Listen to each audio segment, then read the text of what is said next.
pessoal, bom demais. Bora começar mais um podcast aqui, hoje com um convidado especial. A gente está com o Luiz Santos aqui. É fundador da agência Você Ligado, mas está fazendo um arrebento aí no mercado aí com o SaaS dele, que é a Sendflow. Isso, Sendflow e Unichat. Que tem clientes aí como G4, RD Station. Empírico, Zérico, Ladeira e mais uma galera aí. Cara, Luiz, eu fico muito feliz de ter você aqui hoje para falar um pouco sobre o mercado digital. Muita gente que escuta nós sempre tá com o pezinho ali na beirada desse abismo. Sim. Sabe? Porque a gente tem o ouvinte nativo, mas a maior parte do nosso ouvinte acaba que ele quer empreender, ele quer fazer alguma coisa. E nada como empreender no digital, que aparentemente, talvez você vai desmentir aqui, tem menos passivos e talvez ele vai conseguir ter uma fricção menor. E sei lá. Então, para o nosso convidado, eu acho que vai ser muito bom você acompanhar até o final aqui. Eu tenho certeza que a gente vai tirar insights de ouro aí do nosso convidado. E pedir uma salva de palmas para você aí mais uma vez. Valeu. Obrigado por estar aqui conosco. Ô Luiz, passando a bola para você, quem é você e me fala um pouquinho sobre essa trajetória. Tá, eu sou um cara extremamente curioso desde sempre, então eu sou aquela criança e adolescente que fez mágica, competiu cubo mágico, era escoteiro, fazia judô, karatê, todas as coisas, eu era sempre muito curioso. E era o nerd. Isso era outro fator importante. Então, até os meus 17 anos ali, eu era obeso e nerd. Você parece um cara mais da galera. Se eu te mostrar minha foto do RG, você vai falar, você fez cirurgia plástica, não é possível. Todo mundo fala, porque eu era obeso e nerd. Tinha 105 quilos com 16 anos e nerdaço, assim, de tudo. Mesmo. Mas eu era sempre esse cara extremamente curioso, assim, com tudo. E aí, quando eu resolvi entrar pra faculdade, que é onde começou tudo, fui fazer engenharia de produção. Tava na época do petróleo aqui, né? Então vai faltar engenheiro. Daqui 5 anos vai faltar engenheiro. Eu entrei na faculdade, deu 5 anos, eu falei, cadê as vagas? Aí não tem vaga do engenheiro. Eu falei, então vocês estavam mentindo pra mim, não precisava de engenheiro. Na história da Copa... Foi da Copa, do EIC, lá do pré-sal ainda, tava tudo. Então eu fiz a faculdade lá, mas pra mim... Foi um negócio que eu tava fazendo junto enquanto eu jogava poker, eu fazia isso à noite, então às vezes eu não ia pra aula, eu não sou um bom exemplo de faculdade. Entendi. Era bem fácil pra mim, mas eu fazia outras coisas. Então eu jogava o poker, ia estudando outras coisas. E aí, quando eu concluí a faculdade, eu tinha uma coisa clara, eu quero trabalhar, beleza, eu quero ganhar meu dinheiro. Eu morava em Santos na época, mudei pra São Paulo. E eu falei, pra ganhar dinheiro, eu vou ter que trabalhar. Na minha cabeça era a única lógica, a única coisa possível. E talvez seja isso que ainda esteja na cabeça da galera. Pra ganhar dinheiro, eu quero focar no ganhar, porque é uma coisa que eu aprendi que é muito importante. O Brasil é o único lugar que você ganha dinheiro. No inglês, qual que é o verbo pra quanto... Você não pergunta pra uma pessoa quanto você ganha. Lá é por ano, mas por mês. Lá você pergunta quanto você faz por mês. E tem uma diferença muito grande entre ganhar e fazer. E isso aqui no Brasil é uma coisa que a gente tem o ganhar. E o ganhar é uma posição passiva. Você ganha de alguém. Se alguém quiser te dar mais, te dá. Se não quiser, não faz. Fazer é totalmente ativo. É você o responsável. Então, eu tava nessa fase de eu preciso ganhar. Cheguei em São Paulo, fui lá, consegui uma entrevista de emprego. Pô, ia ganhar bem, ia entrar num cargo já de pleno, sendo júnior de tudo. E aí, na hora que me falaram o valor, eu dividi pelo número de horas e vi que dava tipo R$8 a hora. Eu falei, cara, isso não faz sentido. Eu fiquei estudando 5 anos, eu falo inglês, eu tenho isso, eu fiz intercâmbio, não faz sentido, né? Aí eu comecei aquela história de não faz sentido, não é justo. Mas eu tinha na minha família, minha mãe e meu pai, meu pai trabalhou em fábrica a vida toda, e minha mãe funcionária pública, professora, então não tinha empreendedor dentro de casa. Mas eu tinha os meus tios que tinham construtora, eu tinha o meu primo, que era o primo que comprava umas coisas e revendia. E minha mãe falou, vai falar com ele. Primo roleiro. É isso, só que ele era o primo roleiro rico. Então ele trazia, tipo, Power Balance, lembra do Power Balance, a pulseirinha? Ele trazia isso pra vender, então ele fazia umas coisas assim. Se ele não tivesse sucesso, ele era um exemplo negativo, mas como ele tava tendo resultado... Foi bom, exatamente.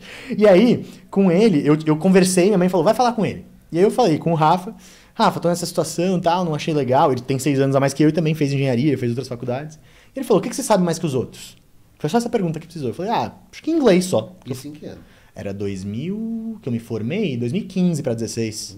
2015 para 16. Então eu tinha me formado, tava lá, eu sabia falar inglês. Era isso que eu sabia. Isso é engenharia também, mas não me interessava muito, então eu sei inglês, que é o que eu sei. E eu já estava estudando um pouco do digital. O Mairo Vergara, não sei se você lembra do inglês, foi um dos primeiros players de inglês de infoproduto, ele estava começando. E eu comecei a estudar, fazer engenharia reversa da coisa, e eu comecei uma página de inglês, chamava na época Descomplicando Línguas. Eu comecei com a Roberta, que hoje é minha esposa, na época namorada, a gente criou isso. O que eu fazia? Posts. Então, o post que mais bombou lá era um escrito Do you speak English? E Spico, embaixo. Era isso, assim. É o que mais bombou. E a gente trouxe muita gente pra dentro do perfil e vendia um e-book. Perfil, você tá falando de Instagram? Facebook na época, não tinha Instagram ainda, era só Mas Facebook. Você fazia os blogs também? Os blogs nessa época eu não precisei ir pro inglês, eu fiz só o Facebook. Eu sabia do blog, eu sabia fazer, mas para o que eu tava fazendo era Facebook, eu fazia isso. E aí quando o Instagram começou a pegar um pouco mais, eu comecei a levar pro Instagram a página. E a página começou a pegar atração lá, porque eu conheci uma ferramenta, que você deve ter visto também naquela época, que seguia, dava like. Só que nessa ferramenta naquela época, você seguia 5 mil pessoas por dia. Você mandava uma mensagem para 3 mil pessoas por dia. E boa. Então você ganhava muito seguidor. Era terra de ninguém. Era muito seguidor que você ganhava, muito mesmo, assim. E aí quando você ganhava muito seguidor pro cliente, ele ficava feliz. E não era seguidor que nem hoje, era um seguidor que recebia uma mensagem, que comprava. Era realmente seguidor. Era realmente seguidor. Porque o feed ainda era cronológico, né? Não tinha algoritmo. Então, a agência ali, naquela época, eu tava fazendo isso pra mim, como escola de inglês. Depois, a minha esposa começou a querer dar, na época a namorada queria dar as aulas de inglês, porque eu não queria. Então eu falei, não vou dar aulas, mas os alunos dos e-books começaram a querer ter as aulas particulares com ela. E a gente começou a vender as aulas. Então teve aula do aluno do Japão e etc. Imagino que bateu na tampa.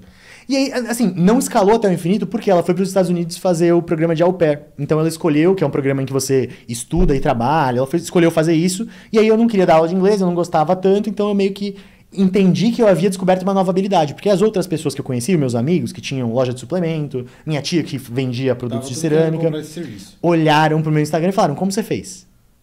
Aí eu falei, não, foi os posts que eu fiz aqui e eu uso minha ferramenta que eu criei. Falei que eu criei a ferramenta, na época eu não tinha criado, era um white label, que é um software sim. Que você pode licenciar. Acho que isso é legal pro pessoal, porque todo mundo pensa, SaaS eu tenho que criar, né? Um software eu tenho que fazer. Às vezes não, às vezes você pega um pronto e só revende, e você vai ganhar bem fazendo isso, inclusive.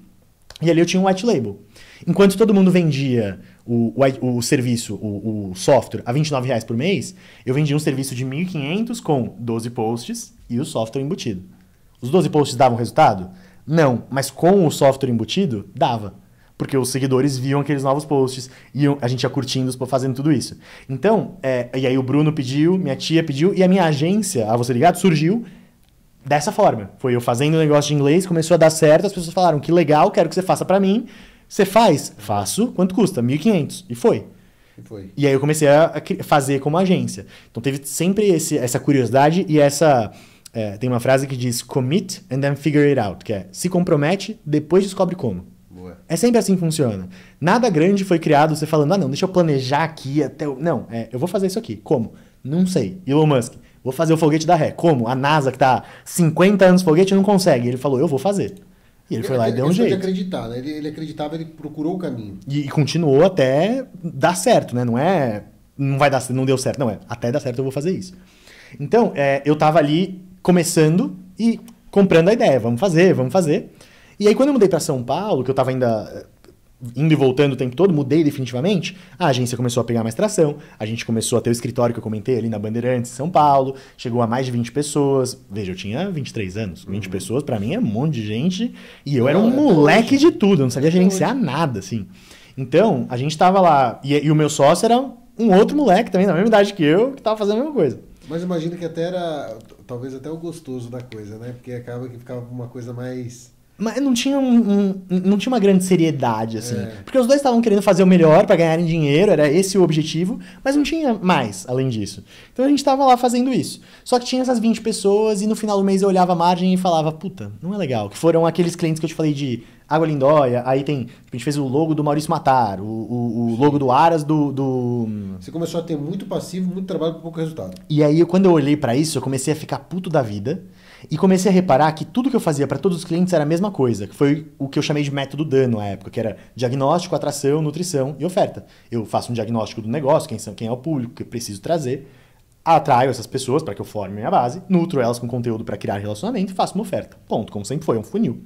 Só que eu criei isso pro digital. Tô falando de novo, 2016, não é uma coisa que tava todo mundo falando. O Érico tinha 3 anos de mercado. Então, ainda era tudo muito mato mesmo. Sim. Ainda é, né?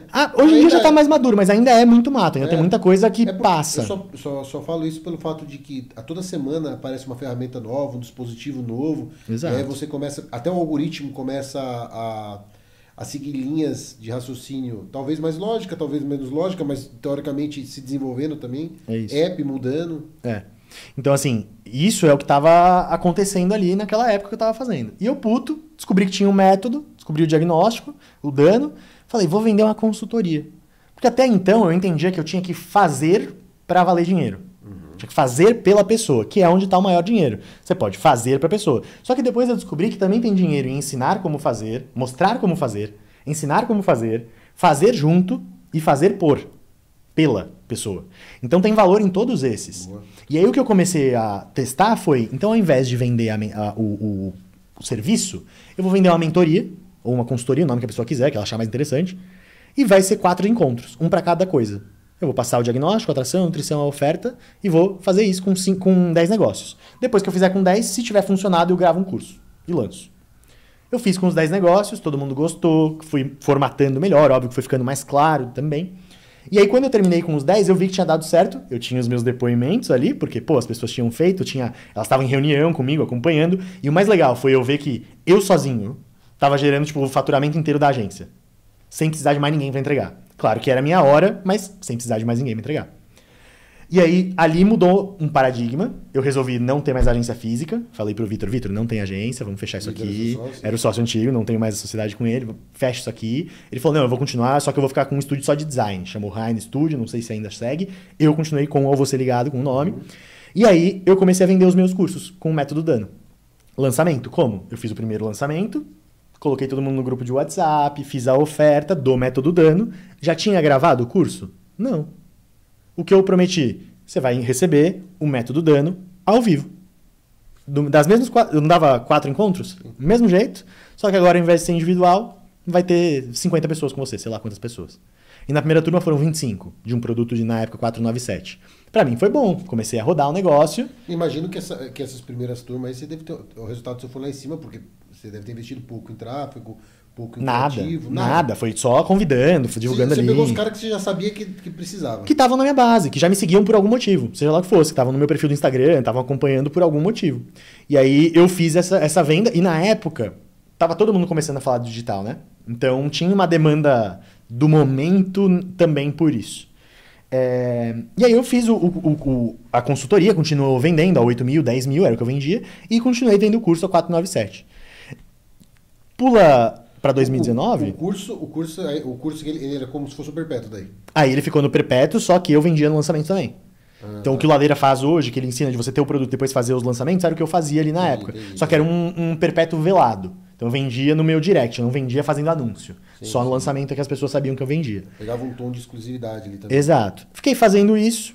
Num determinado momento eu reparei que tinha uma demanda muito grande por copy, por uma das habilidades que eu usava.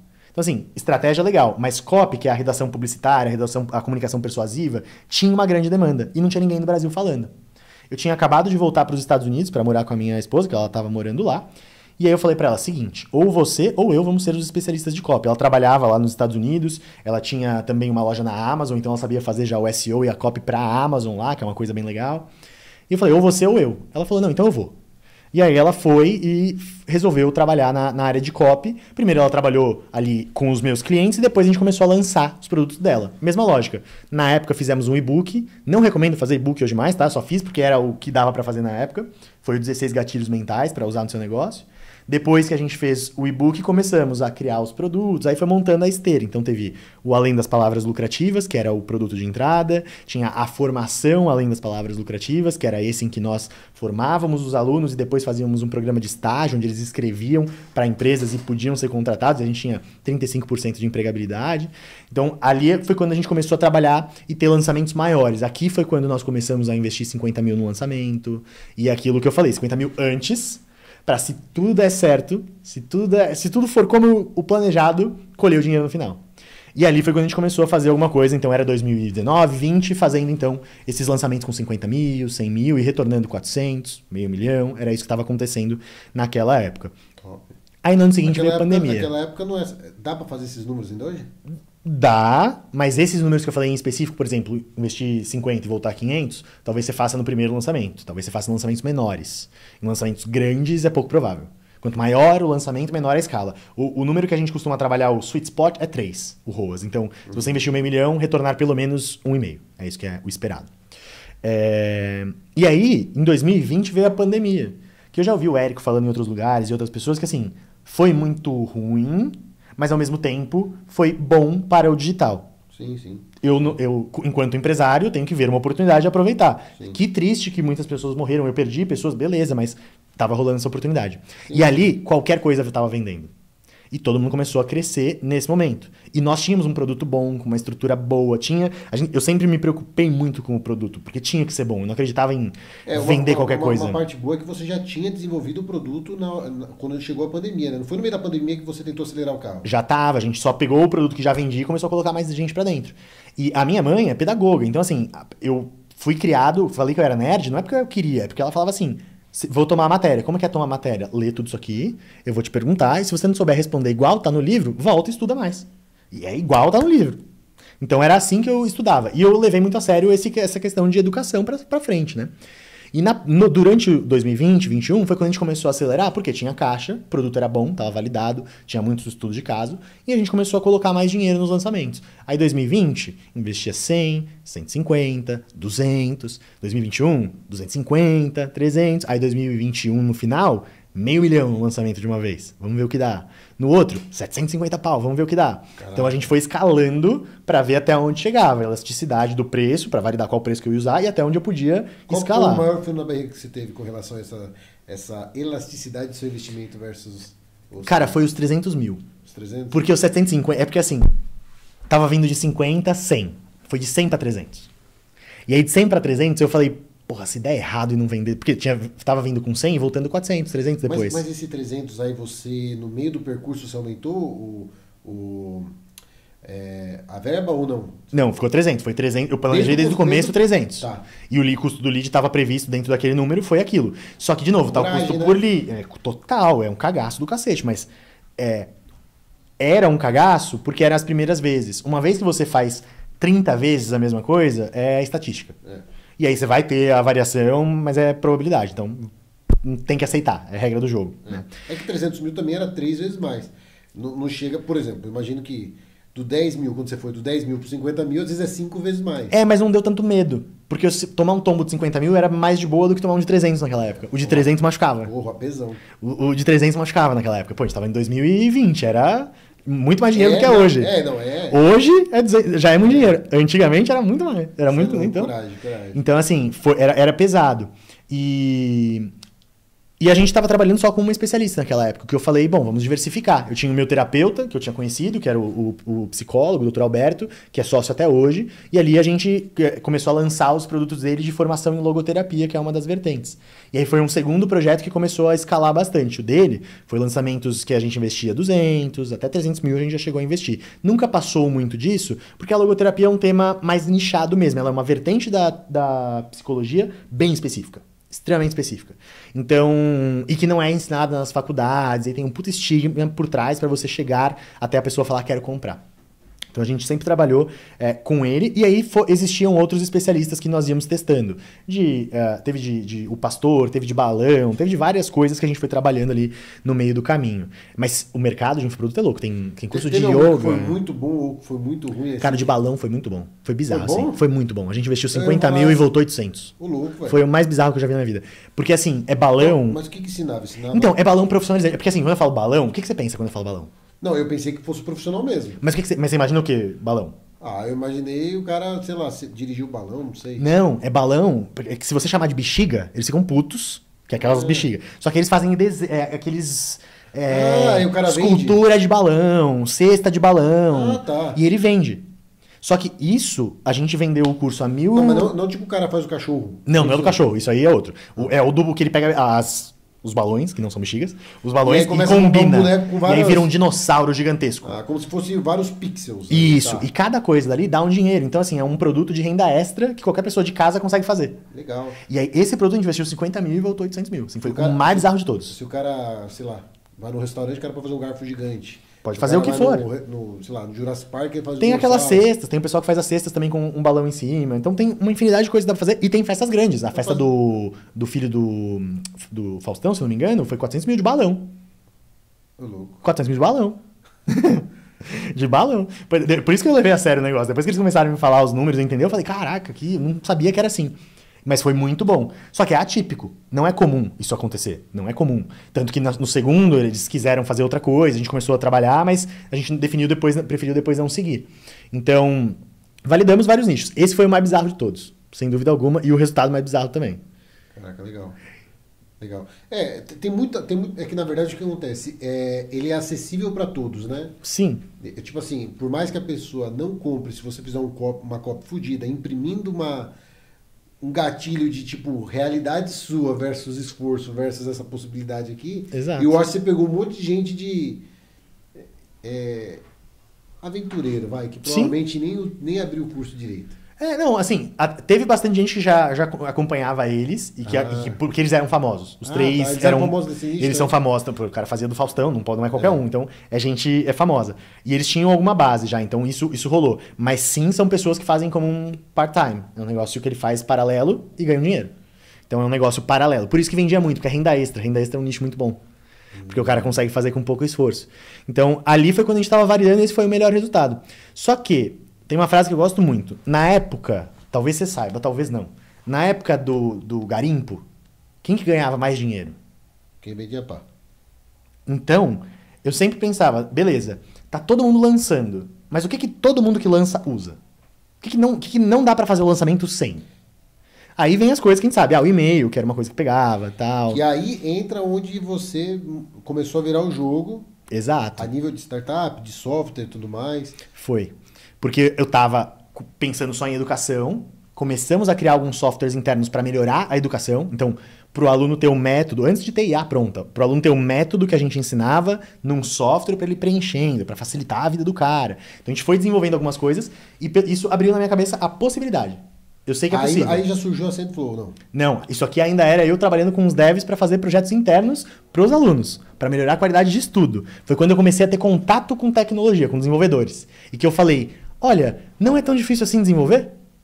Porque eu comecei a ver que o que eu tinha de ideia, o cara conseguia materializar. Falei, então não é tão impossível. Porque quando a gente fala para alguém fazer um software, se a pessoa nunca foi da área de tecnologia, ela fala, nem sei por onde começo. Não, é que assim, joguei para você falar a história e você já comentou toda essa primeira trajetória sua e você vê assim, que eu acho muito interessante, a questão de degrau por degrau. Você estava vendo o próximo degrau, falou assim, cara, eu tô vendo que alguma coisa está brilhando um pouquinho a mais. Tava com a agência, estava bom, tava com 23 pessoas ali, faturamento, mas cara, eu acho que ROI versus meu esforço aqui, vamos pro próximo. Depois, vamos pro próximo. Uma coisa também que eu gostei muito que você falou, que eu quero que não passe despercebida, e que isso realmente é um pouco do brasileiro, que lá o americano ele fala muito sobre fazer dinheiro, a gente sobre ganhar dinheiro. Isso é muito importante, porque quem ganha dinheiro quando você acha que você está ganhando dinheiro, muitas vezes, e isso é até um problema do brasileiro, tem a sensação de que alguém está perdendo. Uhum. E aí fica uma questão de culpa, porque, pô, é uma dívida, talvez. Precisa eu ganhar, sendo que tem alguém precisando, só que não é isso, é fazer dinheiro. Uhum. Você gera valor. Quando você olha as companhias que você criou e tudo mais, esse dinheiro não existia. Se você hoje fizer uma venda numa startup, mas esse dinheiro não existia. Esse dinheiro basicamente é uma riqueza que você gerou fruto do seu trabalho, que boa parte disso foi pulverizada no mercado, só gerou riqueza. Isso é uma coisa muito importante que você falou. E agora nós entramos numa parte muito rica, né, da conversa, que é onde você começa a pensar cada vez mais em escala, né? Exato, porque assim, o infoproduto escala. Só que se você olha para as maiores empresas de educação do mundo, elas não são super valiosas. Porque se você olhar para todo mundo que fez faculdade, quantos por cento fizeram o próximo passo, que é a pós-graduação? Poucos. Quantos fizeram mestrado, que é a próxima? Poucos. Então, a educação não é um mercado que, se você for olhar o LTV, quanto o cara vai te dar na vida toda, é alto. Não, ele vai te dar a faculdade e, às vezes, uma pós. E poucos vão para o mestrado, mas o mestrado você já recebe. Então, muda toda a lógica. Só que o software, não. O software eu podia fazer mais. E eu tinha uma dor, que era essa. Pô, quando eu investi 750 mil no lançamento da Rô, a gente teve 800 grupos de WhatsApp com 250 pessoas. E eu tinha que disparar uma mensagem de tô ao vivo na hora do tô ao vivo. Você tinha esses grupos por causa que eram pessoas diferentes ou porque era a limitação do grupo? Cabia 256 dentro do grupo. Tá. Era antes. Imaginei. E aí eu te captava o lead na página de obrigado, ele clicava e entrava num grupo do WhatsApp. Aí enchia, você fazia outro grupo. Tinha que fazer na mão. Então o que eu fazia normalmente? Já criava um monte antes na mão, colocava gente pra fazer. Na hora do ao vivo, 20 pessoas disparando pra cada um ficar com 40 grupos e chegar rapidinho e tal. E era isso que a gente fazia. E aí um dia eu falei, não é possível. Foi mais ou menos, acho que, dadas as proporções, obviamente. O Elon Musk falando, não é possível que não dá ré esse negócio.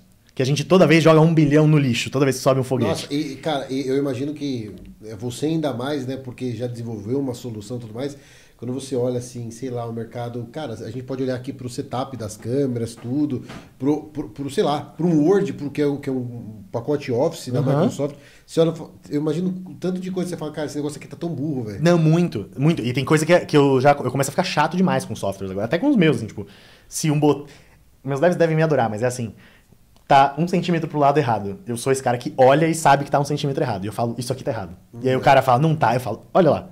Aí ele vê que tava errado. Porque eu percebo muito bem porque eu usei muito software a vida toda, né? E é isso que você falou, é perceber problema pra resolver. E o brasileiro é cheio de problema. Então, o que tem de problema pra resolver, não existe. E aí eu tô falando da época que eu comecei, que não tinha ferramenta de IA que programa que nem hoje. Hoje eu programo, eu não sou programador técnico, mas se eu usar um Lovable da vida, eu sei fazer software. Eu fiz vários já. Para fazer pequenas soluções para mim, para gerenciar minhas tarefas, para lista de compras, tudo isso. Eu fui fazendo para criar minha solução. Então, ali eu comecei a ver isso, de que, caramba, eu tô pagando 20 pessoas para fazer disparo no WhatsApp, que é um negócio que se eu... 20 pessoas? Era 20 pessoas para disparo para 40 grupos. Para 40 não, para 800 grupos, cada um ficava com 40. Porque eu precisava que chegasse muito rápido. Vou fazer uma pergunta para você, atrapalha um pouco sua resposta, mas em que momento você começou a contratar essas pessoas para... Esses aí, eles eram contratados como freelas. Tem uma profissão no digital que se chama operador de lançamento. Sério? Então a gente contratava esse cara só para operar o lançamento. Era só para um período. Entendi. Então ele não era fixo. Tá? E tanto que nessa época, a gente estava na agência, para os 2 projetos que a gente manteve, o do Beto e o da Rô, a gente tinha umas 40 e poucas pessoas. Estava nesse tamanho ali. 30 Mas e quando pouco, você 40. pensa no lançamento, em que momento que esse cara tem que começar... Porque você comentou um pouco da sua trajetória de lançamento, né? De histórico no mercado de lançamento ali no início. E pelo que você comentou, você começou assim dando... vem cá, deixa eu mostrar para você. Eu acho que o objetivo principal era o depoimento e a validação. Não era nem o depoimento, mas assim, entender que realmente você estava gerando valor, né? Isso. Mas aí, que momento que você começou a contratar time? Né, para poder te ajudar e organizar isso. Cara, é que eu sempre fui esse cara, porque na época da agência, em que eu fazia os posts já, como que eu fiz? Lembra que eu fechei a 1.500? Sim. Eu falei, quanto é? Vai custar 1.500. Pronto, fechou? Fechou. Eu saía e procurava um designer que fazia por 700 que eu precisava. Você sempre foi... A minha cabeça era essa, não sei isso foi acaso. Eu não desenvolvi, eu não li em nenhum lugar, eu só era assim, desde sempre. Então, eu tenho um amigo da faculdade que ele dizia, Luiz, eu acho que era um pouco de inveja também, mas ele dizia, você não é inteligente, você é esperto. Que é uma coisa que o brasileiro tende a ser bom. Que não vou falar malandragem, porque malandragem é feio, mas é esperto. É o jeitinho nosso. Então eu sempre fiz isso. Eu sempre conseguia ir repassando serviços e eu ficava com a margem. Então era isso que eu fazia. Quando eu comecei a crescer, a agência primeiro, cresceu, depois fechou, não precisou de mais ninguém. Eu sozinho, fiquei sozinho, não precisei de mais ninguém. Quando começou a Rô, era eu e a Rô. Quando a gente começou a precisar de necessidade, a gente contratava pontual. Começou a crescer quando entrou o projeto do Beto. Quando entrou os 2, porque aí eu comecei a contratar pessoas fixas. E aí a gente foi, em 2020, fechou o ano ali talvez com 3 pessoas no máximo, eu, a Rô e mais um. 2021 a gente já tava com umas 10. 2022 chegou nas 40. Foi quando chegou o auge da Você Ligado, com o máximo de projetos. Então eu comecei a contratar pensando muito nas dores e foi quando eu mudei de posição total. Chegou um fundo tentando investir na gente, e aí eu tive que ocupar um papel de deixa eu entender como que alguém vai investir em mim, primeiro, que eu não sei fazer valuation ainda. E ao mesmo tempo eu tenho que contratar pessoas, e contratar pessoas não é só contratar. É garantir que essa pessoa se adeque, tenha cultura, mantenha-se dentro da empresa, tenha alinhamento. Então tinha uma camada de trabalho que eu não fazia ideia ainda, estava aprendendo ali. Mas rolou. E aí eu cheguei nesse número de pessoas, depois enxugou tudo quando ficou só o projeto do Beto, a gente conseguiu diminuir novamente. E aí, então, no software... Aí voltando pro software agora, é isso? Voltando pro software. Voltando pro software. Muito grupo, muito operador de lançamento... Tava complexo e eu falava, não é possível que alguém não tenha feito alguma coisa. Ninguém tinha feito. Ninguém tinha criado. Aí eu fui fuçar. Nem fora do Brasil? Nem fora. Não, porque quem que usa mais WhatsApp? A gente. Entendi. Então, a gente é referência nisso. Se não tinha no Brasil, fora não ia ter. E aí eu comecei a procurar. Como é que faz? Aí eu descobri que existia uma API não oficial, que era um jeito de conectar o seu celular e operar o celular, para fazer os grupos e tal. E aí eu criei a primeira versão com o meu sócio. Eu chamei o Ezequiel, que é o meu sócio, até hoje, meu CTO. Falei, Ezequiel, eu tenho essa ideia aqui, o mercado tem essa dor, eu faço lançamento, tem um monte de gente que faz lançamento, eu tô em muito mastermind mesmo, e vamos criar a solução? Aí ele falou, eu acho que não dá. Eu falei, tá aqui a API, dá. Isso eu sabia, que se tivesse uma API dava. Ele falou, então dá. 2 dias... Então, o Telegram, ele performava no Brasil justamente por causa dessa vertente um pouquinho diferente, porque dava pra montar grupos maiores, não era? Era isso, só que ele performava porque os lançadores resolveram usar. Isso. E um dia pararam porque viram que a taxa de leitura era muito baixa. Porque as pessoas esquecem do Telegram e o brasileiro não tem espaço no celular via de regra. Entendi. Então ele não conseguia instalar outro app. Então começaram a diminuir bastante. Mas o Telegram veio como essa alternativa e depois ele caiu por terra. Assim. Eu não sei se era exatamente essa alternativa. Mas era uma dessas. Mas o pessoal usava justamente para fazer essas listas de transmissão. Exato. E era e é até hoje um pouco mais seguro e tudo mais, só que não colou. Porque o pessoal não abre. Qual aplicativo você abre primeiro no dia? Ah, não. É o WhatsApp. Se o dia que parar de ser o WhatsApp, a tendência é o WhatsApp perder performance e eu ir pro outro. Exato. Só que que é essa coisa que tem que surgir pra gente parar de abrir o WhatsApp primeiro? Eu não consigo imaginar. Não, tá difícil. Não consigo pensar. Com a meta sendo eles não vão deixar, eles não deixam. Então, assim, eu tava ali e tinha essa dor. Eu falei pro Ezequiel, vamos fazer, dei a API. 2 dias depois ele voltou pra mim. Fiz uma versão inicial lá. Aí eu conectei meu número e começou a criar o grupo sozinho e mandar mensagem. Eu falei, não é possível, tá acontecendo. Testei no primeiro lançamento, deu certo. E aí, de novo, eu tava criando só uma solução. Eu não tava criando um software pra vender. Eu tinha um problema, eu contrato 20 pessoas, cada um eu pago uma diária de R$50, eu não quero ficar pagando isso todo dia. Então, vamos pensar de outro jeito. E aí a gente foi lá e criou a solução pra nós. Depois que eu criei pra mim, de novo, igual eu tava fazendo lá no comecinho da história do inglês, eu peguei a ferramenta pra mim, deu certo, as pessoas começaram a pedir. Eu fui pra um mastermind, e nos masterminds tem uma coisa que chama hot seat. Você senta lá, fala o seu problema, e as outras pessoas que estão sentadas ao redor vão compartilhar pra tentar te ajudar. Boa. Qual foi a minha estratégia pra lançar pro mercado? Eu falei, vamos ver se o pessoal quer comprar mesmo. Pessoal, criei um software que resolve esse problema. Estou usando meus lançamentos já faz tanto tempo. Funciona dessa forma. E eu preciso descobrir como eu vendo para pessoas igual vocês. Como vocês fariam. E aí eles começaram a falar como eles fariam, que era o meu público-alvo. E assim que terminou o Hot Seat, todos eles quiseram comprar. Não todos, 80%, mas é muita gente. E aí eu comecei... todos pararam para escutar, entenderam e validaram a dor. E aí eu entendi que era um negócio. Só que eu comecei a tocar como um negócio paralelo, porque tava crescendo outro negócio. Isso era final de 2021. Então, a Você Ligado tava crescendo, o projeto da Rô, do Beto, e eu tava tocando esse negócio como um negócio paralelo. Ele era o meu segundo negócio. Em 2023, então ficou 2021, 2022, a gente fez ali no primeiro ano de 2022 inteiro, acho que foi 400? Acho que foi 400 mil, mais ou menos. Em 2023, a gente fez 1 milhão e cacetada. Aí, ano passado, a gente fez 7 milhões. Esse ano vai para 18. Então, a gente começou a ir crescendo. Só que, em 2023, foi quando teve a virada. E ali foi quando eu comecei a focar nesse negócio. Então, até 2023, eu era 90% Você Ligado e 10% Sendflow. Em 2023, o negócio passou da marca dos 100 mil por mês, que é aquele marco que eu falei, cara, a hora que isso aqui acontecer, eu posso me dedicar um pouco mais. Boa. E eu comecei a perceber que era um negócio por si só e que dava mais dinheiro que o outro. E eu falei, cara... Não só mais dinheiro, né? Mas também, que eu acho que até o que brilhava mais seu olho no começo. Menos passivo, Sim. menos dor, mais encapsulado, entrega mais fluida. Sim, e na minha cabeça tinha uma questão também do tesão. Eu gosto de tecnologia. Eu sou o cara que, vai lançar o iPhone, lançou semana passada, o meu chega sábado, que vai lançar amanhã. Porque eu sou viciado em qualquer coisa de tecnologia. Lançou um microfone melhor, eu tenho. Porque eu sou viciado em tudo de tecnologia. Então eu sempre tive isso, assim. Eu sou esse cara e beleza. Então eu não tinha visto ainda que seria um software, que ia ser um SaaS, que eu ia vender. Mas depois que eu comecei a ver os resultados, e as pessoas falando e comentando, foi indo bem. E aí, em 2023 foi quando começou a crescer mesmo, eu parei da agência, então eu falei, vai ficar só o projeto do Beto, eu vou colocar outra pessoa para tocar, vai assumir as responsabilidades, e eu vou ficar só no Sendflow. Foi isso que eu fiz em 2023, em 2024, que aí a gente conseguiu crescer 6 vezes em relação ao ano anterior, que já era bizarro. E no final de 24, chegou um momento que o Sendflow estava indo bem, só que eu tinha uma decisão, que era, o Sendflow, eu, Luiz, sei que um dia morre. Porque ele usa uma API não oficial, como eu falei. Uma API não oficial significa que a Meta não quer que eu faça o que eu estou fazendo. Mas ela não pode comprar sua tecnologia? Pode, mas não tem porquê. Ela pode desenvolver, né? Não, ela tem o WhatsApp já desenvolvido. O que eu faço é uma engenharia reversa do que ela faz. Sim. Então o que ela desenvolve, eu descubro como ela desenvolve para poder fazer igual. É mais ou menos isso. E eu só tenho que manter funcionando. Só que em algum momento ela pode fazer um novo WhatsApp, mudar toda a lógica. Ela fez isso uma vez. Quando ela mudou de estar conectado em um único lugar para 4. Você deve se lembrar. Sim. Aconteceu. Quando isso, mudou todo o sistema, a gente teve que refazer o sistema. Mas é raro. Aconteceu uma vez há 5 anos atrás. Então não acontece muito.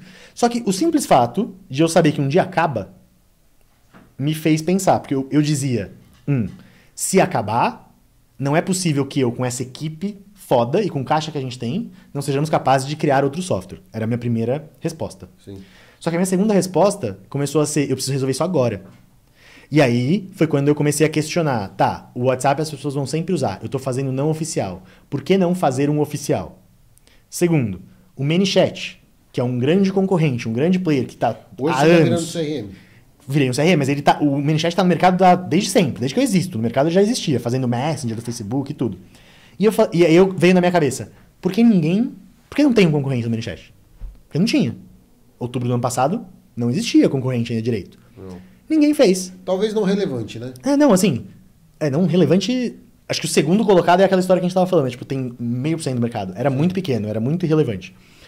E aí eu falei, tá, ninguém fez com eles, não é possível e dá pra gente fazer, porque eu sei o que não é bom lá, eu usava pra cacete, então eu sei o que não é bom, eu sei o que pode melhorar. Os CRMs que a gente usa, eu sei o que é bom, o que dá pra melhorar.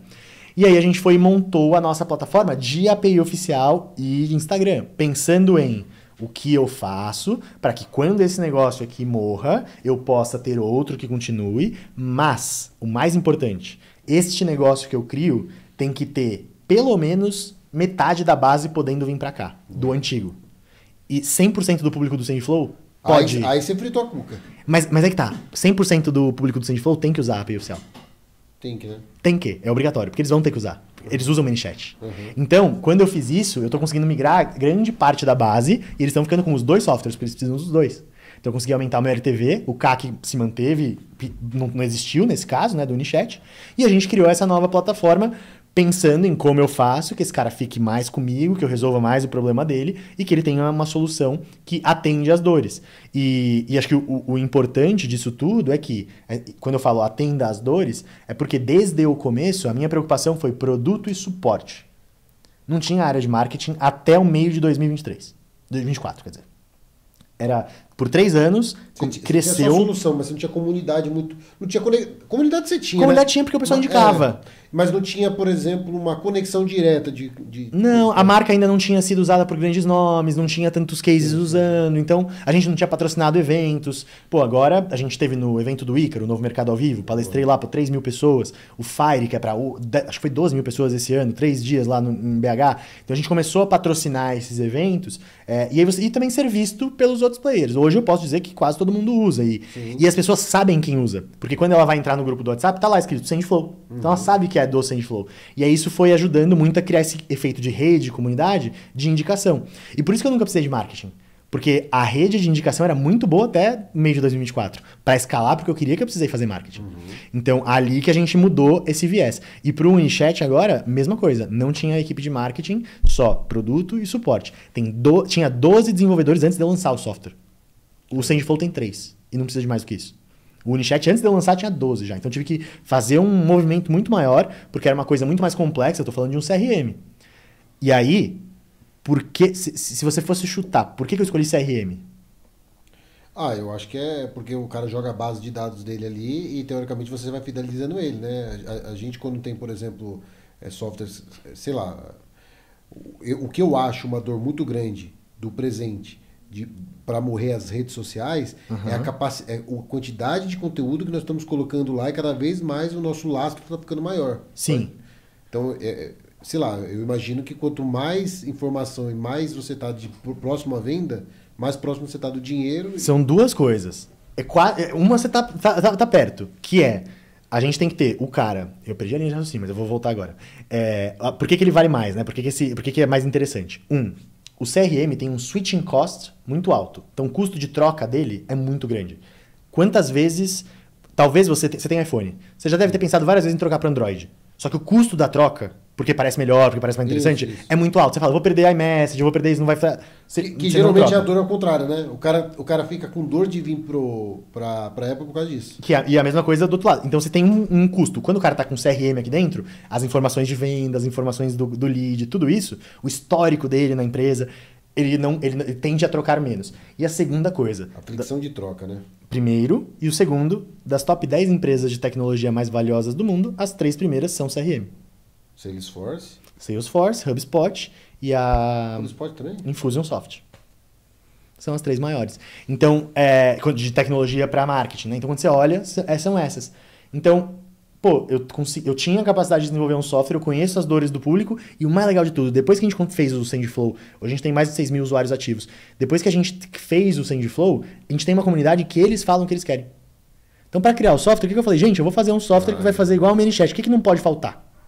Ah, sim. Até porque com certeza você criou baseado nas suas microdores que você tinha lá. Hoje você vai para... Eu já tive a oportunidade de contratar vários softwares e a infelicidade de ter que descontratar porque eu achava que não atendia. Só que toda vez que que eu ouvi um distrato, né? Cara, os caras gastavam uma energia fodida em mim.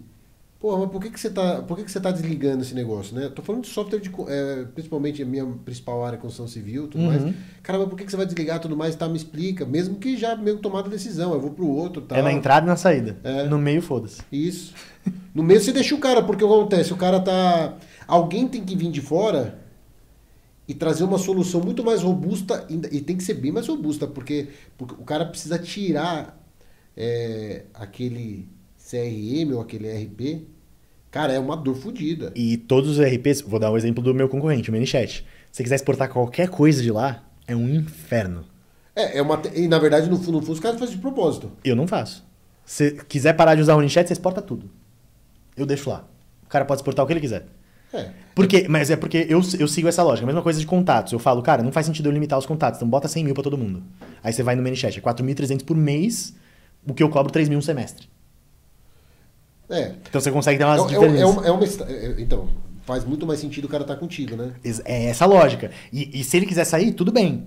Só que eu falo pra ele, vai ser mais caro. Eu tenho uma figurinha no WhatsApp que eu mando direto, que é volta o cão arrependido. Aí tá escrito Unichat ou Sandy Flow embaixo. Porque toda vez o cara vem, não dá pra ter desconto, não sei o quê. Eu falo, vai, mas você vai voltar. Você vai voltar. E uma coisa que eu acho interessante também, e eu vejo no mercado, é que geralmente, principalmente para software, você focar que os caras chamam na cauda longa, né? É muito mais interessante porque, teoricamente, você não tem tanto serviço, atendimento, né? A tendência é não ter, a não ser que você esteja um produto desenvolvido mal, né? Não, é que, assim, tem duas coisas. Eu acho que o onboarding é o momento mais importante do cliente. Então, todos os nossos onboardings são guiados. Sempre vai ter alguém junto, é isso que eu tô querendo dizer. Tem plataforma que faz autoguiado, você vai lá e aparece onde clicar. Essas plataformas, vias de regra, elas vão ser B2C ou elas vão ser uma plataforma mensal, que o cara paga uma vez e pode usar. As minhas plataformas todas são semestrais. Então, por que eu faço isso? Como eu coloco esse custo do cara entrar e eu configurar com ele logo na entrada, é o meu maior custo. É uma call. O cara paga o setup inicial? Não, ele pagou a assinatura, você foi lá e contratou. Vai ter alguém da minha equipe que vai fazer uma call com você para configurar. O cara paga o semestre, mas na cabeça dele você dilui isso aí nos meses para ele entender quanto que é ele paga parcelado. Só que ele pagou o semestre. E aí ele faz a primeira call. O meu maior custo é no primeiro mês, porque eu tenho a call e ele tá aprendendo a mexer na ferramenta. No último mês, meu custo é quase nada. Porque ele já aprendeu a usar e ele ficou o tempo necessário, que é 6 meses. É o jogo de ganhar, teoricamente, no LTV, né? Exatamente. Você não faz a conta por CAC. Você faz, na verdade, o CAC tem que ser empatado. Você ganha quanto você consegue reter o cara. Eu olho só o LTV e eu falo, eu preciso que seja dividido por 3. Boa. Se for isso aqui, o meu CAC tá lindo. E tá muito mais do que isso hoje, então eu tô super tranquilo. E hoje, qual que é a vida útil do cara dentro da plataforma? Depende do Unichat, eu não tenho dado ainda, porque a primeira renovação foi agora, então é muito nova. Do SendFlow, o tempo médio do cara é 2.2 recorrências. Então, ele compra, tem uma renovação, outra renovação e 0,2. Então, é pelo menos 18 meses. Então, o cara fica bastante tempo conosco e tem as exceções, que é a maioria que fica muito mais tempo também.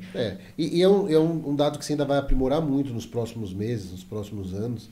Até porque eu acho que, baseado nesses dados, você vai entender quem é o cara que entra e não sai mais, você vai gastar mais energia. Exato. E quem é o cara que talvez não é o que não vale a pena. O que não é o cliente para mim é a ferramenta. Talvez tenha outra que seja mais barata, mensal, que atenda a demanda dele. E tá tudo bem. Tem cliente para todo mundo, só que hoje o cara ideal para você, produto, empresa, tudo mais, quem você vê? Quem é essa pessoa? Pro SendFlow, que é diferente. Então, pro SendFlow, o principal, o ICP perfeito, esse cara precisa da gente. É o cara que faz lançamentos de infoprodutos usando grupos de WhatsApp, tem mais de 10 grupos. Boa. Ele já sente dor, ele já sabe o que precisa e ele vai resolver. Mas já tem uma curva de maturidade ali e tal. Já sabe o que tá rolando. Não importa o faturamento. Quantas assinaturas você já tem na... Hoje a gente tem 6 mil e poucas ativas. Caraca, é nego pra caramba. É bastante gente, bastante gente. Mas é que no meio, eu digo, a maior parte do público é esse cara do infoproduto. Mas lá no meio tem a Votorantim Cimentos. O que eles vendem com o grupo de WhatsApp? Eu não faço ideia, mas eles vendem. E aí vem o pessoal da Live Shop, de e-commerce, que também usa bastante. Minimal, aquela Yu do tênis, eles usam bastante para fazer estratégias assim dentro desses grupos. Interessante esse movimento, né? Muito. Acho que o movimento que eu digo assim, por exemplo, da Votorantim encostando.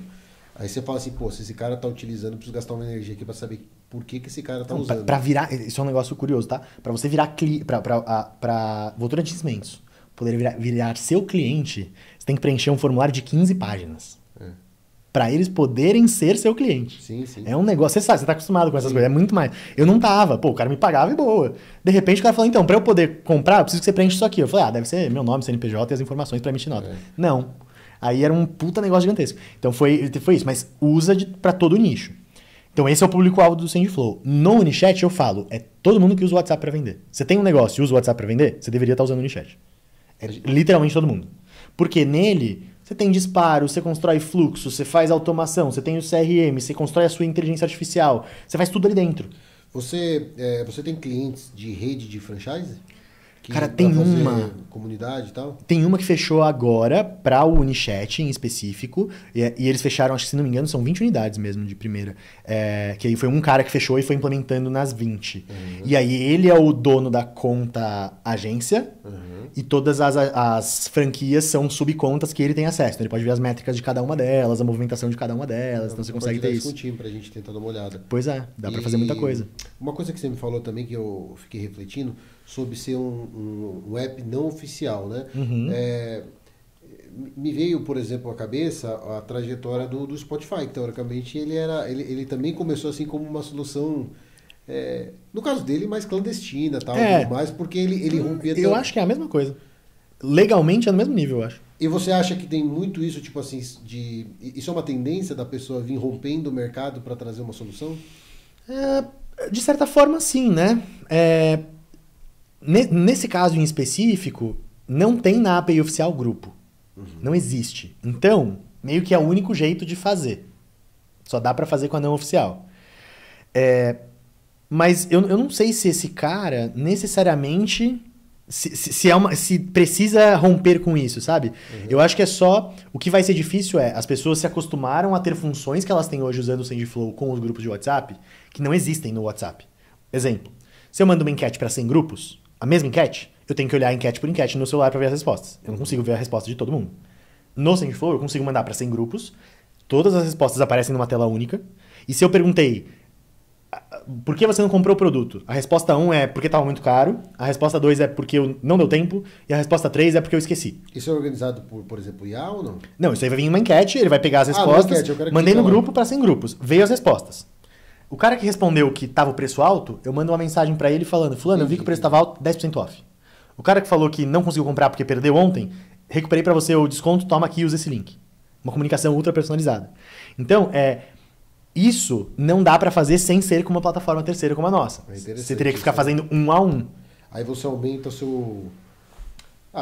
o ticket médio pra caramba, você retém o cara. Você sabia que teve uma época que eu ia no Mercado Livre e eu queria comprar as coisas, o que eu fazia? Eu deixava no carrinho de compra durante uma semana, porque às vezes vinha o desconto pra comprar. Tá. É que nem quando você coloca no carrinho e sai, chega um e-mail pra você falando 10% pra você comprar aqui. Tem de monte. Falaram isso pra mim, eu fiz, começou a funcionar. Eu ia lá, botava no carrinho, e aí deixava lá. Toma aqui 10% off pra você comprar. Aí vi os cupons pra mim no e-mail, aí eu comprava. Isso. E é por isso que eu falo que o Unichat serve pra todo mundo, porque assim... Todo mundo tem... Vamos pegar qualquer negócio. Fala um negócio X. Qualquer negócio. Sei lá. Acho que seja B2C. B2C? Putz. Qualquer um. Vai funcionar. Não tenha medo. Fala qualquer um. Cara, vestuário, por exemplo? Pode ser roupa. Toda loja de roupa já tem uma base de clientes ali, que provavelmente tem o telefone e sabe a data de aniversário. Boa. Essa loja já consegue fazer todo mês um disparo de cupom de desconto de aniversário. Pronto. Então, a primeira coisa que ela usa já vai gerar receita, certamente, porque vai gerar alguma venda. Segunda coisa, ela pode colocar um sistema de atendimento inicial que filtra as conversas e, a depender do que o lead fala, manda para o time de vendas ou para o de pós-vendas. E se ela tiver rastreio, que na loja de roupa é a pior coisa do universo, tudo que você envia pelo correio, toda a loja tem essa demanda, que é todo dia chega o cara perguntando onde está a minha encomenda, sendo que tem o código de rastreio e ele pode acessar o site do Correios. Você cria o sisteminha dentro da própria plataforma que faz a verificação automática. A pessoa pergunta, assim que ela compra, ela já recebe a mensagem do código, ela perguntou qual é o status, busca na API do Correios e já responde. E ela deixa os vendedores atendendo ali. Pronto. Só isso já vai fazer ela pagar a ferramenta com certeza. Boa. No fundo, talvez hoje, nesse mercado aliás, qualquer mercado, tanto do varejo, como, sei lá, hospitalar, industrial e tudo mais, um dos maiores ativos que as empresas têm na mão, só que nem sempre tem, sabem que tem, é a questão dos dados, das informações que ela gera. E um cara que me fez perceber isso de uma forma muito clara, e basicamente deu um tapa na cara assim, da galera que joga os dados fora, foi o Clóvis. Ele é dono da Juliana Flores. Tá. E ele fundou a Juliana Flores.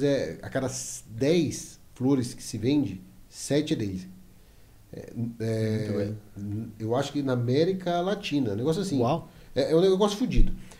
Ou seja, tudo é ele que vende. E aí eu, fui arrancando dele as coisas, né? Perguntando pra ele as coisas. E olha que coisa interessante. Mais de 70% das vendas dele é o pessoal ligando. Por quê? Porque quando o cara compra uma flor, eles pedem, talvez foi a característica porque é uma flor, tudo mais, não sei o quê, porque ele na verdade não vende só flor, ele vende de presente e tal. Então, também. Tem, sei lá, chocolate no meio, enfim. E aí ele anotava do que era, por que estava dando esse presente. Ah, tá dando porque é dia das mães. Beleza, acho que eu vou pular esse exemplo. Mas tá dando porque é aniversário seu. Tá. Certo? Tá dando uma caixa de bombom porque é aniversário seu. E aí ele anotava isso. E aí ele tem um saque lá, né? Ele me contou, eu não sei exatamente se é 70% das vendas dele e tudo mais. Ele tem um saque lá e a turma vai puxando o telefone ligando, ó, é aniversário do Vitão. Você não vai mandar pra ele um chocolate porque ano passado você mandou.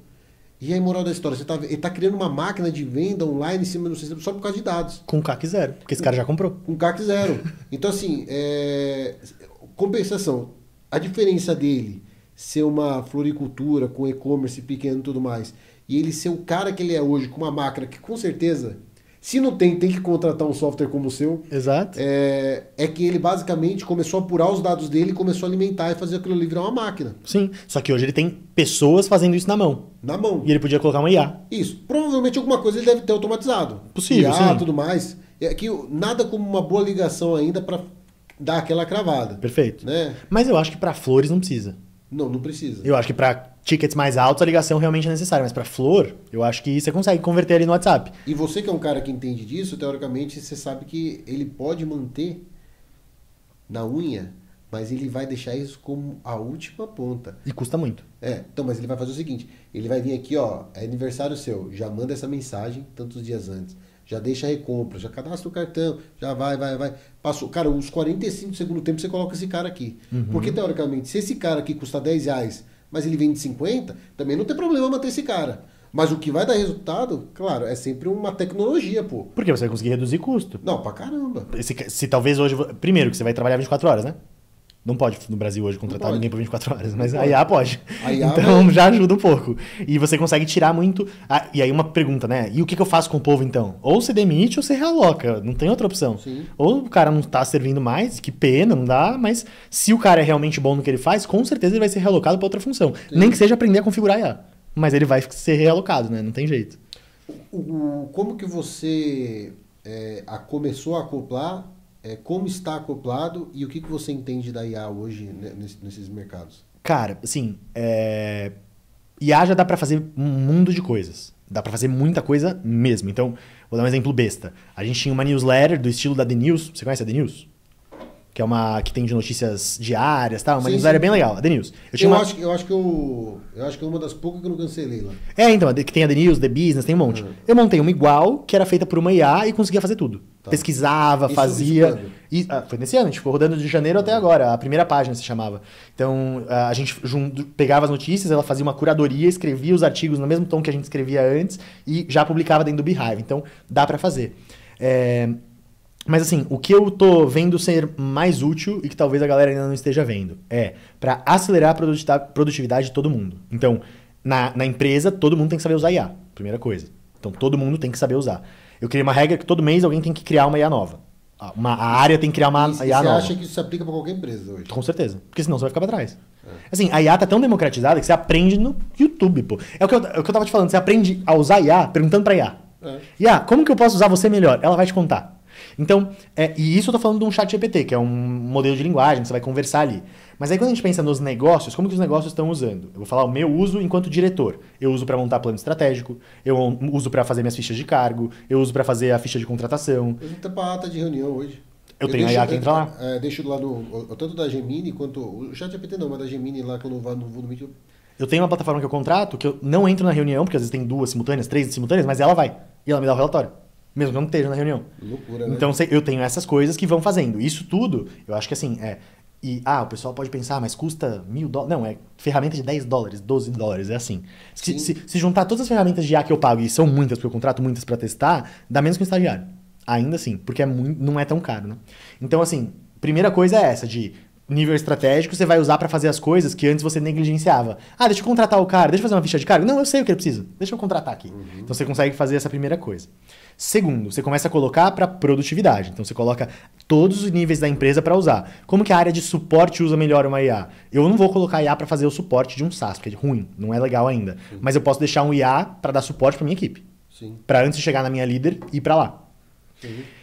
Então, a gente vai implementando em todas as áreas que são possíveis. Caraca, mas a IA falando dentro com o seu time. Sim, a IA falando do time. Um outro exemplo que tem rolado bastante, que é de um amigo meu, que é o Renato Torres, da Aliança Divergente, que lança o Elton Euler. Não sei se você conhece o Elton Euler. É um player bem grande no mercado de desenvolvimento pessoal também. Era do Corpo Explica antes, talvez esse nome seja mais famoso. Eles vieram aqui? Então você conhece com certeza. Não, mas quem veio é a sócia dele. Da época do Corpo Explica. Que não são, que agora teve uma dissolução societária e eles estão separados. Mas o que eles fazem que é super legal? A venda deles, eles não vendem checkout, eles nunca mandam checkout. Você nunca vai poder pagar direto.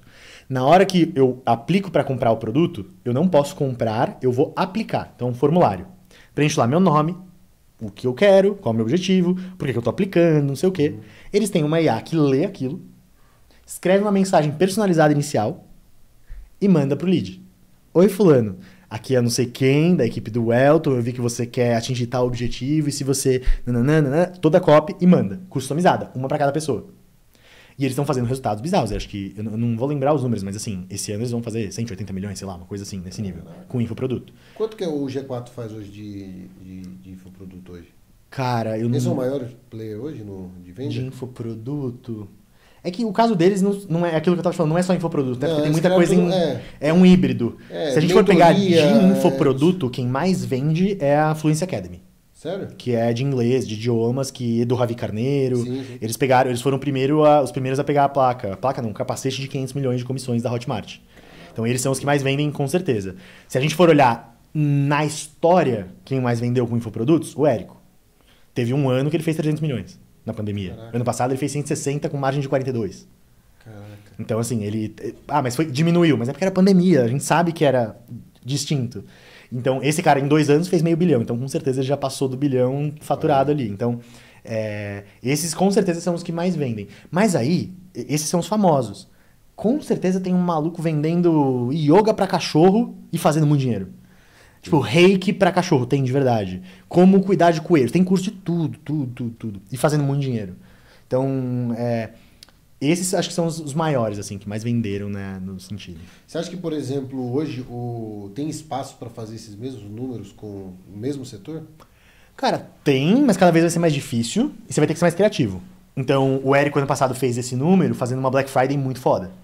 Então ele fez uma estratégia de Black Friday que ele juntou todos os produtos dele com os produtos do Ladeira, juntaram e fizeram uma oferta vitalícia.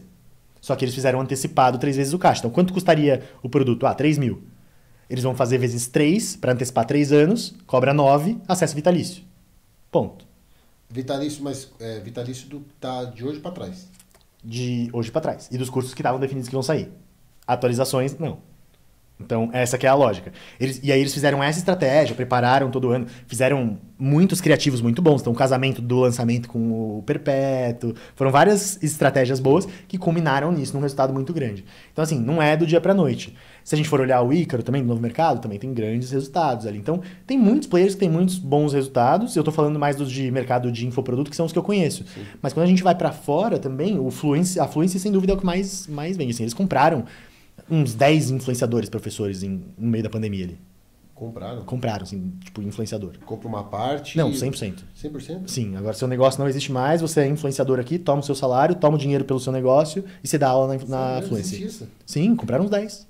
Eu conheço 3... Tipo como se fosse o Gustavo Lima antecipando a venda do show deles. Exato. Eu conheço 3 que ficaram com um salário bem alto e venderam a empresa num valuation alto. E você acha que isso é interessante? De adquirir outros influenciadores? Não, de vender. De vender? Depende do modelo, depende do que você quer, né? Eu acho que vender como infoprodutor é bem difícil. Porque o seu valuation tá atrelado a você. Então, se você deixa de existir, fudeu. Então, esse é um grande ponto. Agora, que é a barreira que você quebra quando você começa a desenvolver software. Né? Exato, ali eu não dependo de um rosto. Nesse caso, eu dependo. E é por isso que a Fluency comprou tanta gente. Porque ela dependia do Ravi. Agora, ela não depende do Ravi. Ela tem a Gêmeas do Inglês, ela tem a Teacher Lu, ela tem não sei quem. E tem vários outros. Então, você vai tirando a dependência, que é o que a gente chamou no mercado por um tempo de despersonalização. Que é quando você tenta tirar o rosto da marca. Poucas marcas conseguiram fazer isso bem. Né? Poucas conseguiram.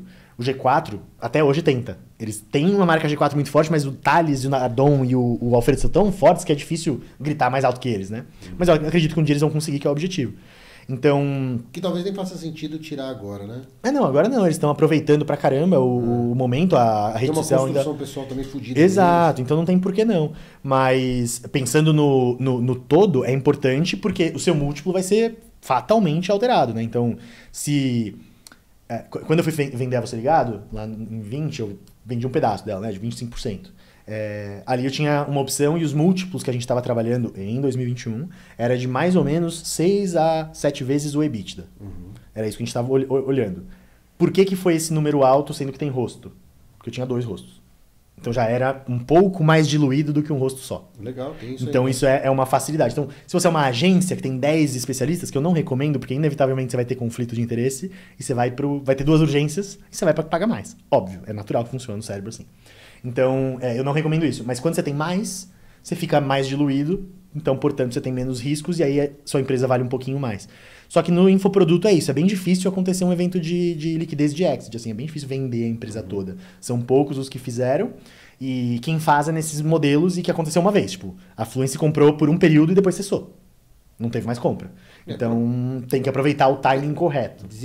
Provavelmente eles estão desenvolvendo esse modelo ainda de compra, sei lá. Eu acho que agora eles estão vendo o resultado, né? Depois que eles compraram 10, vamos ver quantos alunos mais a gente traz. Até pra precificar melhor, né? Vamos ver se todo mundo está falando a mesma língua, se a gente colocou o alinhamento de todo mundo bem feito e ver se cola, né? Você sabe uma coisa que eu percebo na sua trajetória e conversando contigo, que existe uma curva de maturidade sua, quando pensando em negócio, eu não sei se é correto afirmar, mas eu coloco de uma forma de pergunta essa colocação, eu percebo que primeiro você estava construindo ali algumas ideias, né? E aí você, descobriu um jeito de arrancar pelo menos um pouco de leite da pedra. Depois você começou a desenvolver coisas que fossem, cara, eu quero resultado a médio prazo ou curto prazo. E hoje eu vejo, pelo que a gente está conversando aqui, você desenhando coisas, não, quero coisas, talvez o resultado já tenha minimamente em mãos, né, dentro das suas expectativas, das suas metas e tudo mais, ou não também, mas tem resultado, desenhando coisas a longo prazo. Sim. É mais ou menos isso, né? Hoje você desenha coisas que vão ser perpétuas. Só que eu acho isso muito difícil, porque assim, o longo prazo hoje em dia ele é muito difícil, né? Sempre foi pra mim, 5 anos pra frente é um negócio que eu pensar é muito difícil. Então, mas o que eu digo de ser muito difícil é no seguinte sentido. Eu não sei se daqui 5 anos o WhatsApp API oficial ainda existe. Porque talvez daqui 5 anos a gente se comunique pelo cérebro. Não é impossível que aconteça uma coisa assim. O cara tá com o Neuralink jogando Call of Duty, porra. Sem mexer a mão. Se você assiste um pouquinho de Black Mirror lá, você já sabe. Não, mas esse que eu tô falando é o cara do Neuralink, do Elon Musk, pô. Ele pegou um cara que não se move, colocou um chip no cérebro dele, o cara usa computador e sabe jogar videogame agora. Que não sem se mexer. Então, assim, tá num nível bizarro as coisas. Eu não consigo olhar tão pra frente, mas eu consigo entender os princípios dos negócios que se mantêm pra sempre. Eles geram valor pro cliente por um tempo longo. Então, tudo que eu tenho que fazer é manter entendendo o que o meu cliente precisa e continuar gerando valor. Sim. Essa mentalidade, essa maturidade, sem dúvida, e é a maturidade de quem se fode um pouco também, né? Depois de alguns anos empreendendo, você se toma umas ali que você fala, puta, isso aqui não era por esse jeito, isso aqui não outro. Você vai conhecendo mentores, vai conhecendo outras pessoas que vão trazendo esses conhecimentos. Então, eu acho que veio um pouco disso. Eu olho muito mais para longo prazo, óbvio, porque eu consigo ver agora o que está acontecendo já, eu consigo pensar um pouco mais, só que eu ainda tenho essas incertezas. Então, eu vou fazer o princípio, que é eu vou fazer um bom negócio, continuar fazendo o que eu faço, atendendo os clientes e continuar vendendo. Talvez daqui 5 anos eu não precise mais fazer o WhatsApp, eu preciso criar uma ferramenta para telepatia, beleza? Só que eu vou ter uma equipe tão boa e tão preparada e tão próxima dos clientes que a gente vai fazer a melhor do mundo. É isso. É esse que é o negócio. É isso. E... bom, cara, para mim foi uma lição aqui, né? Tudo que você passou, né? Todos esses picos. Eu queria fazer algumas últimas perguntas, que Primeiro, na carreira de lançamento que você teve ali com os lançamentos e tudo mais, você teve algum que foi um tiro errado e tudo mais que você pode compartilhar pra gente não ficar só no sucesso, só no sucesso? Então, eu tava falando isso com a minha esposa esses dias, porque assim, tem várias histórias do cara que investiu 100 mil e não vendeu nada. A gente não tem, assim, a nossa pior, sei lá, a gente investiu 100 e voltou 200. Foi a pior coisa que aconteceu de todas, assim. Muito porque eu sempre fui bem controlado, né? Então, puxa, eu não ia fazer um movimento que pudesse ferrar tanto, sim. que tivesse risco de ruína. Eu não ia fazer uma coisa assim. Então, o pior que aconteceu foi isso, em termos financeiros. Mas o pior que aconteceu de verdade foi no meio de uma live cair a internet. Então é aquela história do investir meio milhão e na hora da live não tem live. E aí? Fudeu. Tá todo mundo esperando na live, tá lá, 5 mil pessoas ao vivo e a tela preta. Caraca. Então isso já aconteceu. Aconteceu. Mas aí você contornou. Contornei, eu peguei outra internet do celular, coloquei ao vivo, coloquei na câmera do celular e falei, enquanto não voltar a outra, vai ficar aqui. A gente resolve na hora ali. Mas é perrengue. Você tá ali 500 mil, você não sabe se vai vender. Você não tem noção se vai vender ou não. Você acha. Projetado. Na planilha tá lá dizendo que vai vender 2%.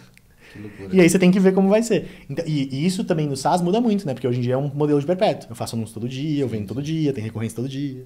Então muda. Mas essa foi a pior, acho que, situação que eu passei, que não é uma situação tão ruim assim, né? Mas foi ruim. Mas tem muitos casos de gente que perde muito mais dinheiro, muito por conta de não ter disciplina, né? O cara tá com 100 mil de caixa, quanto que você vai investir? 150. Não faz sentido, né? Cara, é foda. Mas, ó, e por último, eu não sei exatamente aonde você traria o maior site, então eu vou deixar aberto para você, de repente, trazer mais do que um. Tá. Porque tem tanto na parte de desenvolvimento de software, que é algo que eu acho que é um néctar, né, do mercado. Eu vejo dessa forma.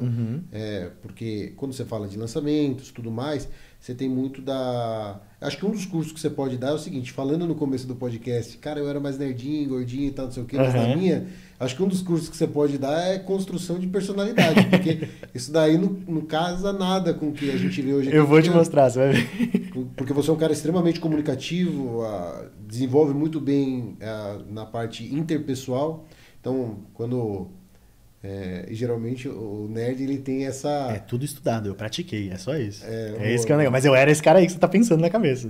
Mas enfim, do que você achar que tem um melhor néctar e um ouro aí para entregar para nós, eu queria que você compartilhasse conosco, tanto na parte de desenvolvimento de empresas, quanto na parte de desenvolvimento pessoal, que acho que é um ponto forte, na parte de lançamento, ou até mesmo, se você quiser um pouco de cada um, na parte de software.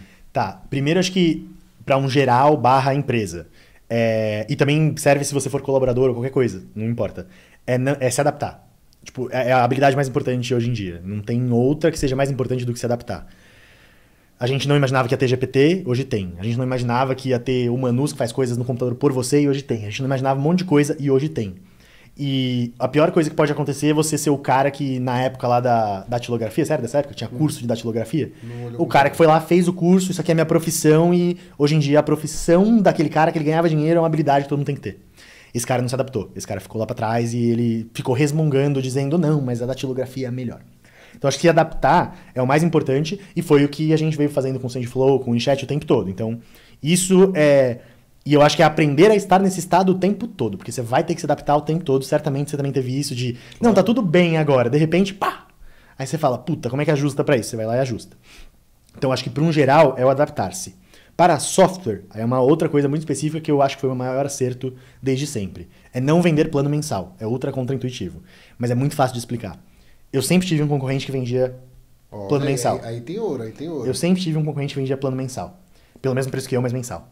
E eu sempre vendi plano semestral. Ou seja, eu ocupo o limite do cartão do cara, mas ele paga mensal pra mim, paga parcelas. Esse cara aqui só cobra uma parcela. Se esse cara, vamos pensar no mesmo cenário, tá? Eu vendo 10, ele vende 10. Quanto de caixa ele tem? Pensando que o preço seja 500 da parcela dele, o meu é 3 mil. Vamos supor que não tem juros.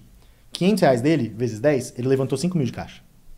Eu, no primeiro mês, vendendo 10, tenho 30 mil de caixa. Sim. Com 30 mil eu monto um time. Com 5 mil eu pago as contas. Do servidor, talvez. Sim. Então, essa lógica foi o que permitiu que eu fosse criando uma vantagem competitiva em relação a quem era o... Isso não tem um pouco da característica de ter experiência com lançamento? Porque lançamento você vende isso? Cara, não, mas pode ter, porque eu falei isso pra você, né? De que quando eu vou pensar num lançamento, que eu vou começar a primeira vez, eu sempre vou pensar no mais caro possível.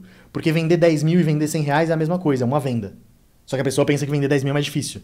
É óbvio que é mais difícil. Se eu estiver vendendo pra quem quer pagar 100, não vai servir. Se eu estiver vendendo pra mesma coisa, tem vários preços. Tem a pessoa que vai daqui para os Estados Unidos de econômica pagando 400 reais, 4 mil reais. Tem o cara que vai de executiva pagando 10 mil. O de primeira casa pagando 20. O de jatinho pagando 150. Sai do mesmo lugar e vai pro mesmo lugar. Tem sempre gente para pagar. O que você tem que ver é quem são essas pessoas. Então, no caso aqui, quando eu fiz isso, eu sempre fui na lógica do quanto eu cobro o mais caro possível para eu ter caixa. Porque com o caixa que a gente tem hoje, a gente tem um runway acho que agora de 18 meses, assim. Então, tipo, é um negócio bizarro que a gente pode ficar tranquilo. Só que eu sei que, inclusive, se eu quiser comprar o meu concorrente, eu tenho mais capacidade de compra do que ele. Sim. Porque eu tenho muito mais caixa. Então, eu acho que essa premissa foi a mais importante e só um adendo a ela, que é não ficar só no faturamento. Né? Eu fiz isso por muito tempo na Você Ligado, de faturava muito, mas eu não olhava para o lucro, não olhava para a última linha. E aí é muito frustrante você receber em casa uma placa de faturamento de 10 milhões e você falar, cadê a porra dos 10 milhões que eu não tenho? É foda. Então, e é o que mais tem, o pessoal da plaquinha lá, 1 milhão, e na conta? 100 reais. Então, é isso que acontece. Então, no SendFlow e no OniChat eu parti do pressuposto de essa é a métrica mais importante. Então, tem que ser 40 para mais, que é o que eu te falei desde o começo. Tem que ser. Não aceito menos que isso. Se for menos que isso, eu não faço. Ponto. Então, eu volto para que faça. Então, eu acho que se eu for resumir, né, para a empresa, para colaborador, seja lá o que você for, se adaptar, isso vai ser importante para qualquer pessoa daqui para frente e cada vez mais, porque o mundo sempre foi rápido, só que agora ele está rápido e acelerando. Então, se você ficar só na velocidade, não vai dar. E se você está construindo um software ou até mesmo um outro negócio, construa sempre pensando em quanto você pode cobrar mais caro. Porque o tempo da venda, a dificuldade de fazer a venda vai ser muito parecida, só que em um você colhe muito mais dinheiro, no outro você colhe menos, em um você tem mais capacidade de crescer mais rápido, no outro menos. E a gente deu o exemplo do primeiro mês, né? Mas vamos pegar o sexto mês, vendendo 10 todos os meses. Esse cara aqui, no sexto mês, tem 30 mil reais, que é o que eu fiz no primeiro mês, e eu tenho 180 mil. Boa. Com 180 mil eu tô com 10 desenvolvedores já. Eu tô fazendo uma coisa que esse cara aqui tá sonhando em um dia fazer. Então, eu acho que essas duas coisas são bem importantes. Uma, de se adaptar, eu vejo que é algo que talvez o pessoal não esteja mais tanto falando. Isso daí que você falou é trabalhar com fluxo positivo, né? Não fluxo negativo. Porque Exato. você colocou o custo operacional Na frente. Exatamente. Você antecipou tudo que você tem para receber e aí o seu operacional ele vai fazer aquilo ali descer, beleza, ok. Só que o cara, na verdade, está trabalhando ao contrário. Ele vai trabalhar com o custo operacional cheio e ele vai tentar romper o custo. E eu sempre trabalhei com capacidade acima, com overcapacity. Eu sempre tinha suporte a mais do que eu precisava. Já arrebentava o break-even no começo para poder trabalhar confortável. E eu sempre tinha suporte mais do que eu precisava, que é o ponto principal. Ele não conseguia. Porque ele sempre ia ficar vendendo jantar para comprar almoço. Entendeu? Mesmo sendo tecnologia, que teoricamente as pessoas não pensam assim na tecnologia. Não, são poucas as plataformas que só vendem semestral anual. E eu tô falando isso há tempo já pro pessoal. O varejo ele trabalha assim, né? Mensal. E fora do Brasil também. A gente tem vários clientes fora do Brasil, a gente já tá expandindo o Latam faz um tempo. E lá é só mensal, não funciona o semestral. Não tem jeito. Assim, eu já tentei de tudo. O varejo ele sempre tenta trabalhar com caixa do fornecedor menor. Então, por exemplo, sei lá, vai vender roupa, o cara que é o fornecedor de roupa que tá, infelizmente, mais vulnerável com o cara que é o dono do varejo, mas também o cara de roupa também está deixando o cara do têxtil, que vende o tecido, mais vulnerável. Cada um quer pedir prazo um para o outro. Sim. Né? Então ele trabalha com fluxo, tenta trabalhar com fluxo positivo, cada vez mais você está na ponta do varejo. Já teoricamente na tecnologia, geralmente o pessoal paga no mensal. Fica no mês ali. Um ouro aí, viu? E aí você fica se preocupando extremamente com o churn todos os meses. E aquilo que eu falei, se o cara pode trocar todos os meses, todo mês tem que convencer ele a ficar. Eu convenço ele 2 vezes só. E o legal é que é o seguinte, que teoricamente o cara ele pagou, mas ele não debitou ainda na conta dele. Não, só comprometeu o cartão. Só comprometeu o cartão, que é um problema, beleza, mas alguns não gostam, mas ele só paga o mensal. Boa, cara, isso aí é ouro. Isso é muito bom. E eu não sabia que eu estava fazendo ativamente quando eu fiz. Quanto vai custar? 3 mil. Foi isso que eu falei, 500 reais por mês. Foi isso. E começou a vender assim. Tem plano mais barato hoje, mas começou desse jeito. E depois é que eu fui reparar que eu falei, caralho, o que eu fiz aqui, o cara que vende de mensal leva isso tanto pra fazer. E ele não tem esse tanto de assinatura. Então ele não consegue bater isso mais porque ele seguiu outra lógica, né? Então, eu só descobri o pós-morte, né? Eu olhei pra trás, eu dissequei o corpo e falei, funcionou. Mas na hora que eu tava fazendo, foi provavelmente seguindo essa premissa do ticket mais alto, menos gente, vai dar o mesmo trabalho, só que eu ganho mais. E aí eu fui levando isso pra escala, né? Cara, legal, isso aí vale ouro. Pra mim, é um dos grandes insights que você deixa aqui hoje. principalmente porque quando você faz ao contrário do que você está falando, geralmente o seu custo acompanha a sua curva de faturamento, até você break-even, o que é tipo assim, um pagamento alto, tal, não sei o quê. Então isso vale ouro, eu espero que você tenha prestado atenção nisso. Queria que você convidasse as pessoas para suas redes, as principais redes, tanto das empresas, tanto a sua pessoal. Perfeito. Meu Instagram é @luiz_svl, é lá onde tem mais conteúdo, então luiz_svl. E os outros perfis são o Sendflow e o Unichat. Se você escrever, já vai aparecer. O Unichat é com 2 N's, aí fica mais fácil. E o Sendflow normal, Sendflow.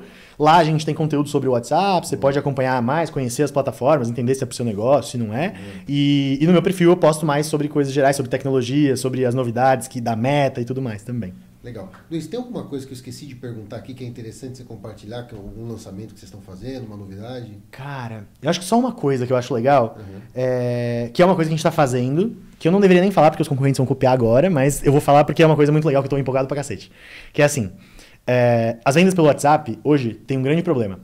O head comercial, ele não consegue ler todas as conversas. Não dá. Eu tenho 3.000 atendimentos por vendedor todo mês. Meu head comercial não consegue ler 3.000 conversas, não adianta o que eu faça. Então ele vai trabalhar normalmente por amostra. Ele vai pegar 10, ele vai pegar 20, ele vai pegar 30. Só que o que a gente está trabalhando agora, e que é o que eu estou bem empolgado, é uma IA, que ela lê as 3.000 a partir do playbook de vendas da sua empresa e gera o relatório pro head comercial falar pro vendedor dele, olha, você tá indo bem aqui, você tá indo mal aqui. Gera o relatório de one-on-one. Um assistente comercial pro cara. Pro head comercial poder ficar mais no estratégico. Legal. Isso é uma das coisas que a gente está trabalhando, somada a outras, de mover o cartão dentro do próprio CRM automático. São coisas que, por que não, sabe? A IA ajuda pra caralho nisso. Então a gente está desenvolvendo essas coisas e isso eu acho que é algo que a gente não faz ideia do quanto vai mudar, porque o head comercial, pensa, hoje seu head comercial, você tem um vendedor-chefe lá, ele é bom pra caralho. Se ele tivesse mais tempo, ele ia ser muito bom. Sim. É isso. Então quanto mais tempo esse cara ficar livre e quanto mais tempo o vendedor só tiver que vender, melhor. E é isso que a gente busca fazer. Então, com essa IA que a gente está desenvolvendo, eu acho que é algo que vai ter um impacto bem grande, que eu espero daqui 6 meses, 1 ano, vir de novo aqui te contar. Velho, isso aqui foi o que fez a gente valer tantos bilhões. É isso. Se Deus quiser. Cara, e agora eu faço a pergunta para você, se eu estou esquecendo de perguntar alguma coisa pro Luiz, algo que dos aplicativos, das soluções dele, como também da área que eu estou esquecendo de perguntar, eu quero que você deixe aí, eu vou mandar para ele. Vou compartilhar, deixa seu e-mail ou deixa seu contato ali no comentário. Se você acompanhou até aqui, eu pedir para você compartilhar com quem você acha que faz sentido também. Não esquece de seguir o podcast, de curtir o conteúdo. E é isso. Queria agradecer mais uma vez você ter participado. Ficamos por aqui nessa. Na semana que vem estamos gravando mais um aí e vamos que vamos. Valeu.